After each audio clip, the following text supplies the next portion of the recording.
We're chit-chatting about some new grammar, which is always fun. Okay.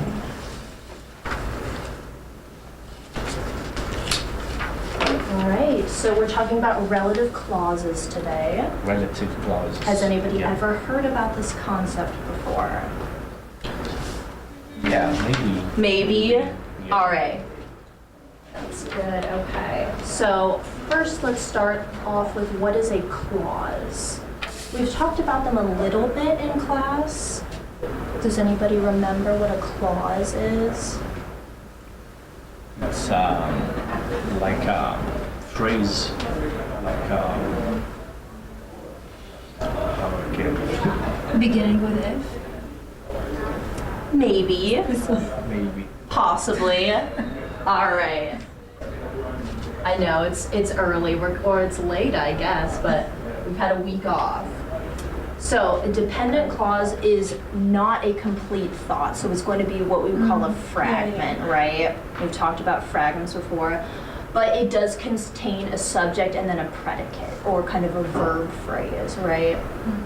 Okay, so these are some examples of dependent clauses. So when it is raining, before I go to sleep, because you were late. Now see how they're not complete phrases, they're kind of just those little fragments. So in each of these three sentences, can you identify the subject and then that predicate or verbal phrase? Subject. And first, it. It is the subject, Yeah. and then the Second, predicate. predicate. It's raining. Yeah. Exactly. Second, I. Subject. Subject and predicate go to sleep. Exactly. You and we're late. Perfect. Okay. So And now, have a verb also. yes. So Yeah. the predicate is kind of a verbal phrase. Yeah. So it kind of contains both the verb and then maybe an adverb or an adjective or something that kind of goes along with that. So that's what we call a predicate. And dependent clauses have both a subject and a predicate. Okay. So relative clauses, which is what we're going to be talking about today, are similar to those dependent clauses because they do have the subject and a predicate, but they can't stand alone in a sentence. It's sometimes also called an adjective clause because it functions like an adjective. And we all know that an adjective is something that gives additional information about the noun, right? Or it modifies the noun in Gives some way. information about the noun. And changes it in some way. It gives you more detail about the noun. So it always begins with a relative pronoun, which substitutes for a noun phrase, or a pronoun when sentences are combined. And we will go over plenty of examples so you feel familiar with this today. Okay. So these are those pronouns that we were talking about. So we have who, whom, whose, that, and which. Whom. Who? Whom. Whom. Whom. Whom. Whom. Okay. It's kind of a more formal way to say who. Yeah. So if you were addressing maybe, somebody older or higher up or like a boss, maybe you would use okay. whom. Yeah, it's more formal and polite way to address somebody. So who is obviously used for people, Yeah. right? Whom, again, is used for people. And then that can be for people or things, Yeah. or just objects, right?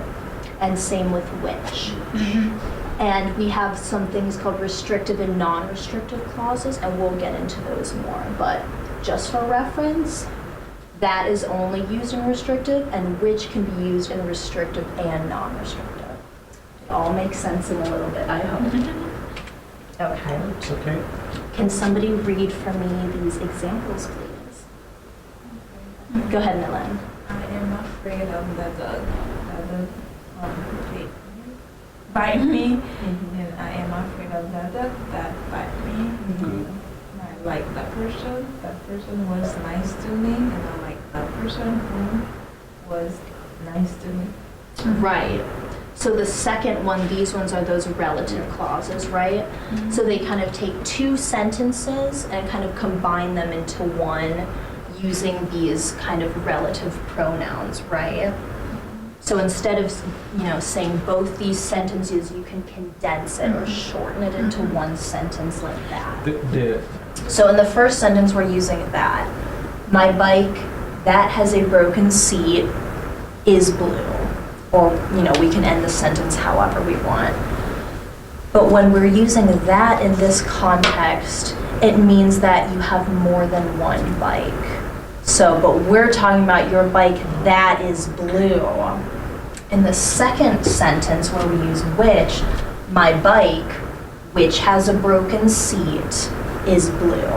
In that case, you only have one, because remember, this information, we don't need it, right? It's just added, it's that extra Explanation. Exactly. And it's really easy to identify which, because they're gonna have those two commas there. And that's gonna be that added information.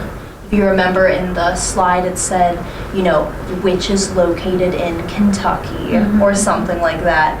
If we took that information out, it would still make sense. It just adds that detail. In this case, that is changing the meaning of the sentence. So in this case, what's the name of the river that goes through the town? It's actually going to be that in this case, because So- it doesn't have. So Yeah. could you repeat the difference between that and which? Absolutely. So that is going to change the meaning of the noun. So when we use that in this context, my bike that has a broken seat, I might also have a bike that has, handlebars. So it's implying or telling the person reading this that you have more than one bike. This isn't your only bike. But right now we're talking about this specific bike. So with that, we need the information. Right, exactly. We do need this information. And this is rule. Is a what? This is like rule. It is, It is a rule. And for this one,